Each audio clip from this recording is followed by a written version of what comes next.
Hi, welcome to the my YouTube channel C A insiders. मैं इधर आपको CMA inter के डायरेक्ट टैक्स और इनडायरेक्ट टैक्स के इंपॉर्टेंट क्वेश्चन बताना चाहता हूँ। और स्टार्ट करते हैं इनडायरेक्ट टैक्स से। तो क्वेश्चन नंबर 1 हमारा है, discuss any 7 difference between direct tax and indirect tax. ये MTP और प्रीवियस ईयर क्वेश्चंस में दोनों में बहुत पूछता है, ठीक है। देन क्वेश्चन नंबर 2 है, enumerate any 7 state taxes which are subsumed in GST। आपको 7 ऐसे टैक्स के नाम बताने हैं जो GST आया तो वो ख़त्म हो गया, ठीक है।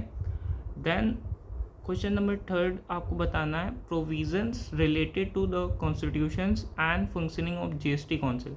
ये भी अच्छा क्वेश्चन है, ये अक्सर बच्चे छोड़ के जाते हैं, बट ये पूछ देता है, 7 मार्क्स में आराम से पूछता है। अभी मैं दिखा दूंगा कि का MTP में भी पूछा हुआ है। State any 7 benefits of GST। Question number 4 है, state any 7 benefits of GST। Then आपको क्वेश्चन नंबर 5 पे जाना है, प्रोविज़न। अच्छा, सेम क्वेश्चन रिपीट हो गया है, सॉरी, ये सेम क्वेश्चन रिपीट हो गया। Then question number 6, discuss the benefits of GST in respect of business, industry, central, state governments and consumer. आपको बेनिफिट्स बताने हैं GST के इन लोग के प्रोस्पेक्टिव से। और ये मेरे अटेम्प्ट में, जब मैं टैक्स का पेपर दे रहा था, ये मेरे अटेम्प्ट में पूछा गया था। देन आपको बताना है, discuss due date applicability of GSTR 1, 3B, GSTR 4। ये भी इंपॉर्टेंट क्वेश्चन है। और क्वेश्चन नंबर 8, 9, 10 ये एज इट इज़ आपको, अगर ये थ्योरी में भी पूछ सकता है, थ्योरी में पूछ सकता है ये 3, बट ये पूछ सकता है थ्योरी में, सॉरी, ये दोनों का मैं अभी दिखा रहा हूँ कि कैसे ये क्वेश्चंस पूछते हैं।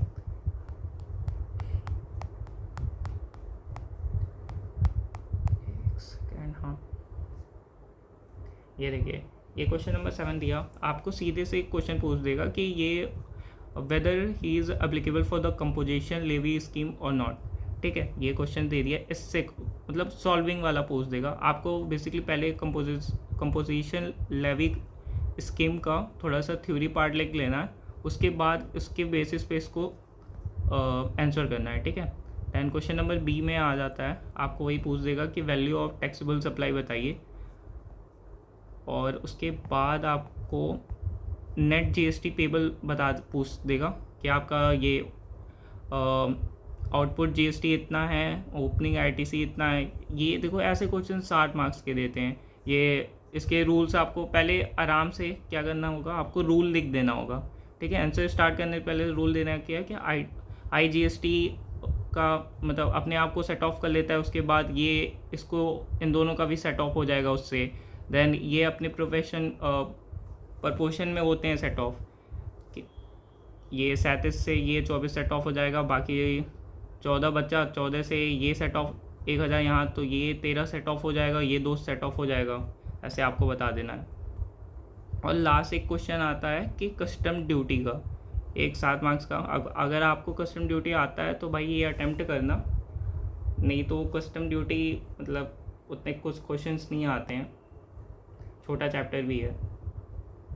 देन आपको DT का क्वेश्चन दिखा देता हूँ। DT में पहला तो क्वेश्चन हमेशा क्वेश्चन नंबर 2 और A पार्ट स्टार्ट होता है तुम्हारा रेसिडेंशियल स्टेटस से सीधे से। और ये बताने से पहले ये बच्चे क्या करते हैं कि ये तुरंत बताने लगते हैं कि ये इसमें है, ये ROR है, NOR है, ऐसे बताने लगते हैं कि NR है। उससे पहले आपको क्या करना है, इन तीनों का डिफिनीशन छोटे फॉर्म में लिख देना है, ठीक है। उसके बाद उसके बेसिस पे इसको एक्सप्लेन करिएगा, डायरेक्ट ये नहीं बताने लगिएगा नहीं कि ये नहीं आएगा, ऐसे करके इन तीनों का ब्रीफ में वो डिस्क्राइब कर दीजिएगा डिफिनीशन, ठीक है। देन क्वेश्चन नंबर B में सैलरी से पूछता है, हमें अक्सर तो ऐसे ही पूछता है कि फॉर्मेट उनका ऐसा ही है कि पहला रेसिडेंशियल स्टेटस का, देन B पार्ट उसका सैलरी का। देन उसके बाद ये क्वेश्चन नंबर 3 में जाते हैं जिसमें income from house property calculate करवाते हैं। उसके बाद उनके B पार्ट में ये PGBP का करवाते हैं कैलकुलेशंस। उसके बाद क्वेश्चन नंबर 4 में ये कैपिटल गेन का एक क्वेश्चन पूछ लेते हैं। फिर इनकम फ्रॉम अदर सोर्स का एक क्वेश्चन पूछ लेते हैं। देन क्वेश्चन नंबर 5 में आ जाता है एक सेट ऑफ का क्वेश्चन पूछ लेंगे और एक फुल कॉन्सेप्ट एक क्वेश्चन में कवर कर लेंगे कि इनकम फ्रॉम सैलरी है, हाउस प्रॉपर्टी है, बिजनेस लॉसेज है, डिविडेंड फ्रॉम कंपनीज है।